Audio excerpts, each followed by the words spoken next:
Good morning बच्चों। आज हम लोग व्याकरण पढ़ेंगे। व्याकरण की किताब में पहला पाठ निकालेंगे, भाषा क्या है। भाषा क्या है। आज हम लोग भाषा के विषय में जानेंगे कि भाषा क्या है। भाषा एक साधन है, एक जरिया है। आप सोच रहे होंगे साधन क्या है, जरिया क्या है। अच्छा, हमको बताओ कि आप घर से स्कूल कैसे आते हो। स्कूल बस से आते हो या फिर पापा की मोटरसाइकिल में आते हो। तो पापा का मोटरसाइकिल या स्कूल बस क्या हुआ, साधन हुआ जो तुम्हें घर से स्कूल तक पहुंचाता है और फिर स्कूल से घर तक ले जाता है। उसी प्रकार भाषा हमारे मन की बातों को दूसरों तक पहुंचाता है। जो कुछ भी हमारे मन में जो बात रहती है, जो हम एक दूसरे से कहना चाहते हैं, वो भाषा के द्वारा दूसरों तक पहुंचती है।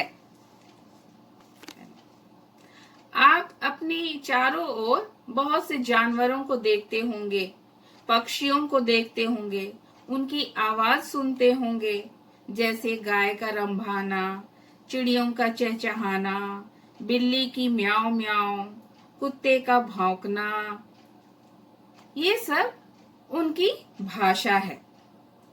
उसी तरह हम लोग जिस रूप में अपने माता पिता, भाई बहनों, दोस्तों से अपनी बात कहते हैं, वो हमारी भाषा होती है।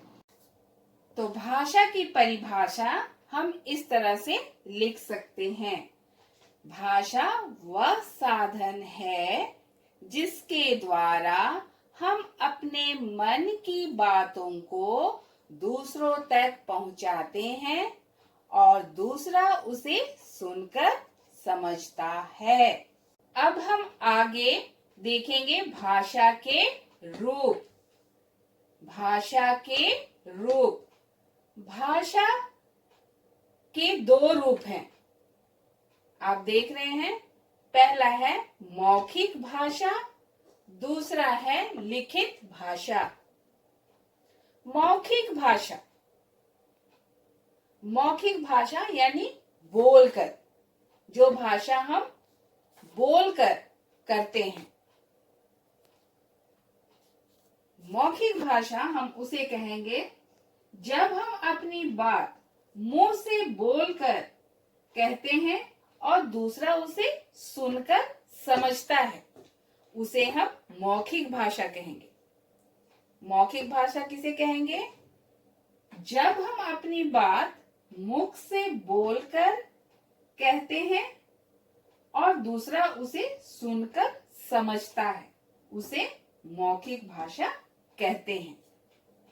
और दूसरा है लिखित भाषा। लिखित भाषा यानी लिखकर, जो भाषा हम लिखकर दूसरों तक पहुंचाते हैं। लिखित भाषा में हम जब अपनी बात को लिखकर दूसरों तक पहुंचाते हैं और दूसरा उसे पढ़कर समझता है, तो उसे लिखित भाषा कहते हैं।